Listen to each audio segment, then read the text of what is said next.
Welcome to this video series on wellness program resources. Our topic for this video is employee expectations about their wellness program, number 43.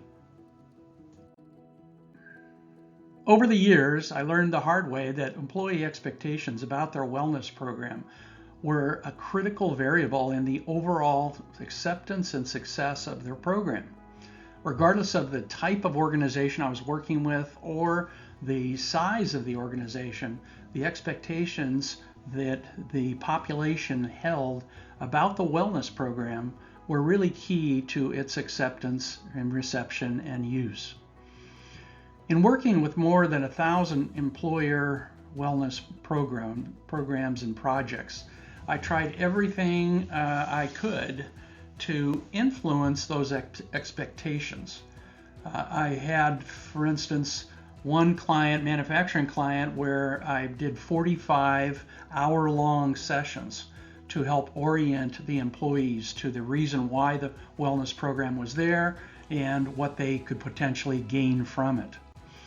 In addition, I designed hundreds of program launch letters and launch emails, developed a whole series of FAQ responses for frequently asked questions on websites, delivered a number of focus group sessions to help understand employee perceptions. And I found in general that shaping employee expectations about their wellness program was a tough thing to do. And part of it is the informal information that is gleaned usually by employees about their wellness program.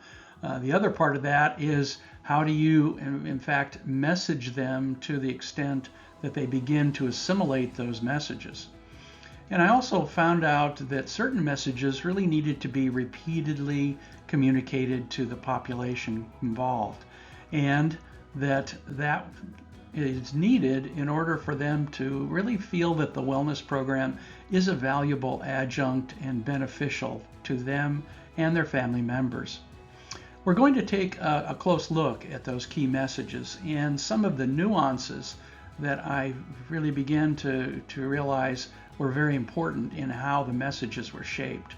But first I want to identify the areas, the general areas, that I believe are key to a supportive and positive set of employee expectations, and ultimately the acceptance and success of an employer's wellness initiative.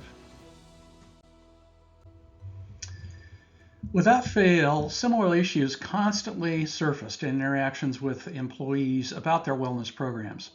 Many of these took place in interactive settings where I would essentially be working with groups of employees, either small groups or very large groups. And the same kinds of issues were usually identified. Sometimes they were unspoken, and I would oftentimes choose to go ahead and mention them or deal with them before people would even bring them up. So let's take a look at some of the major areas or general areas of expectations. First of all, no foul, no harm, no undue pressure. So the idea that the employee is not going to be harassed into participating in the program. I actually had some clients that began to do that kind of thing, and I can tell you in general that employees will rebel and they will resist, and they end up actually doing things that are bad for their own health and well-being. So that's not a good way to go. So no undue pressure, and they want to know that. The next area of expectation is they expect some variety in the programming. They don't want the same thing over and over again. So that means that we have to do a better job of being able to show differences and deal with the variety issue. Next area is that behaviors to be addressed are relevant to the population. And that means that depending on age and gender, there's expectations about the range of things that are relevant to those various subgroups. The next area is that the expectation is that it will be convenient to use. So we want to make the programming easy, and easy for them to access and easy for them to utilize. Next area is they want to make sure that whatever information is shared with vendors or with staff of the organization that that data and that information will be confidential, and that they're dealing with trustworthy vendors, trustworthy people, and service people and staff people. So it's got to be safe, and they have to have that realization and that reality. Next area is that my experience has been that without a significant financial element to the incentive structure of the wellness program, you will not get a lot of people choosing to participate. So that money needs to be on the table, and it needs to be related to several different criteria that are wellness criteria that your program uses. The best way to put that together that I've found over the years is in a reduction in one's health plan premium contribution for either family or individual coverage that's related to the amount of wellness and wellness pursuit that the individual does. Another thing that the expectation that employees want to know is they're not going to be embarrassed or shamed. Any kind of embarrassment or shame will generally drive down participation. So we don't want to do that. We want the participation to be as high as possible. Next area of expectation is that their family has access to some of the opportunities and that they're welcome. So we need to remove the barriers or any of the nuances about the limitations of the program to employees. And employees will appreciate the fact if their spouse can participate in some of the activities of the wellness program. Next area is they generally want to know, is there a way that I can be involved if I like the idea of wellness, I want to help out, I want to be a part of a team that works on this issue. And you will generally find that there's 3 to 5% of most working populations will want to volunteer. And the last of the major expectations is my employer serious about the wellness issue? And that's the issue of, is this a permanent change? Or is this going to be a change that we forget about next year? Or realize there's not enough budget, so we cut back on the program. So again, these are some of the expectations that are key to our employees understanding and being able to really utilize a program and value a wellness program. To summarize, every wellness program coordinator or manager needs to be sensitive to the often unspoken expectations held by employees about their employer's wellness effort. A set of nuanced messages need to be frequently communicated in order for the employees to perceive the wellness program as valuable and beneficial. Now, let's take a close look at a tool to help you shape those employee expectations that we've just gone through about their wellness program effort. Now let's take a look at the tool, and as usual, a link to this tool is provided in the short description for this video. You can download it for free if you want. You can pause the video right now and then download and/or print the tool out and follow along with me. This set of messages about the Employee Wellness Initiative contain many important nuances, which I'll highlight as we go through it. The tool number 43 for this video is titled The Tool for Shaping Employee Expectations. And this set of sample language messages is intended to help shape those expectations in a positive way in the areas that we just saw on the previous slide. So I'm going to go ahead and read them, and then I'll comment on them briefly in terms of the nuances. Our employee wellness program is there to help all of us be as healthy as we can and to avoid health problems now and in the future. The core philosophy of the program, and the program's name can be inserted at this point, is to provide confidential opportunities for self-improvement with absolutely no pressure, shame, or embarrassment for those who don't want to participate. Participation is truly optional and up to each individual.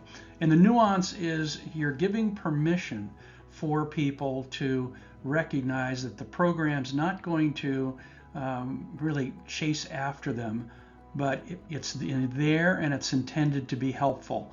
Incentives can be used and will be used in the language that we're going to be using in messages, because that's an important part of people feeling like they have a carrot that they can choose to pursue.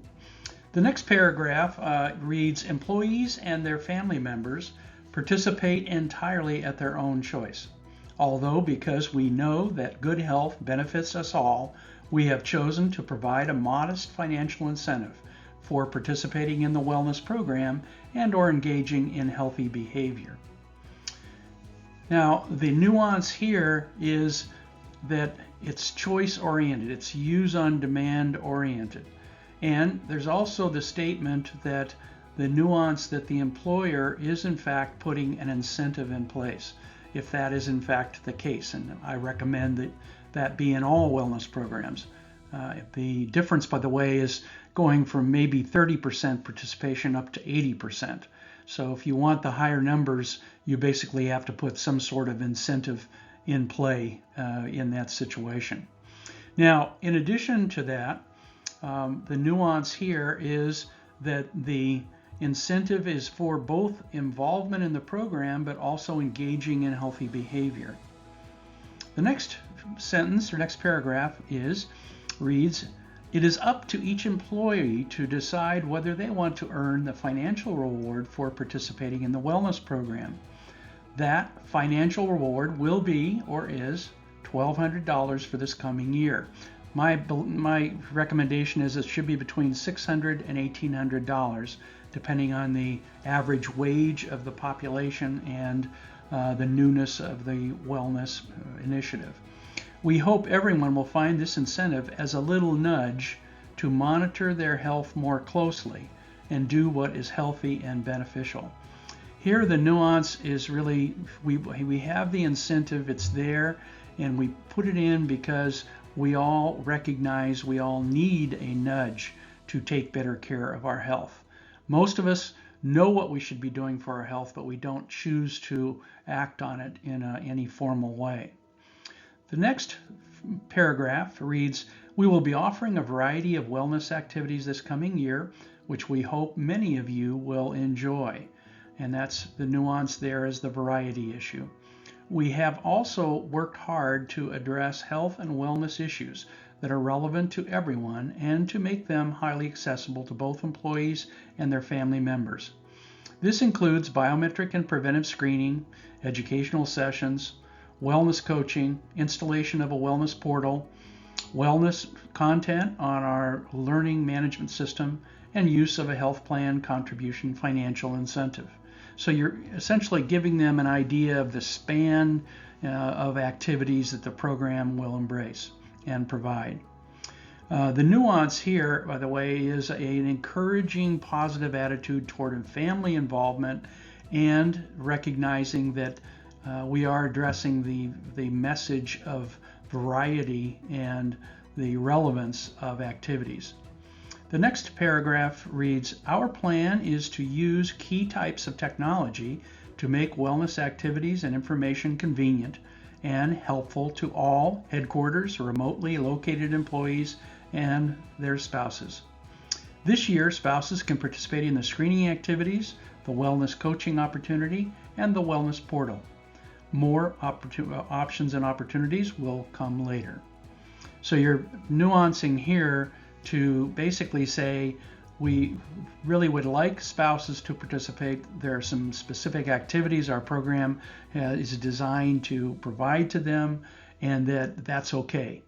A lot of the messaging we do in wellness needs to be giving people permission to do what is healthy for themselves and their family members. We also, next paragraph, we also know how important it is to offer opportunities for those who are interested in volunteering to help with the wellness program. So this checks the box around the volunteer opportunity. We again will be asking people to sign up for a year-long commitment to be a wellness ambassador. please contact, and then they put the person's name and or email or phone extension for more information. And so the nuance here is you want to be open in your involvement of people in the wellness program.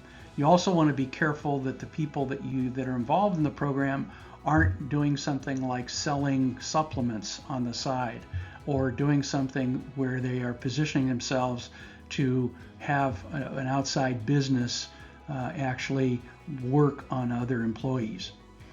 The next paragraph, second to the last, is we will be consistently asking for your feedback on the wellness activities that you use, and please tell us if there are ways we can improve them and make them more accessible and helpful to you and your family members. Again, the nuance is putting in family members, not just in one place, but multiple places, and the issue around the improvements over time and the accessibility and convenience of the program.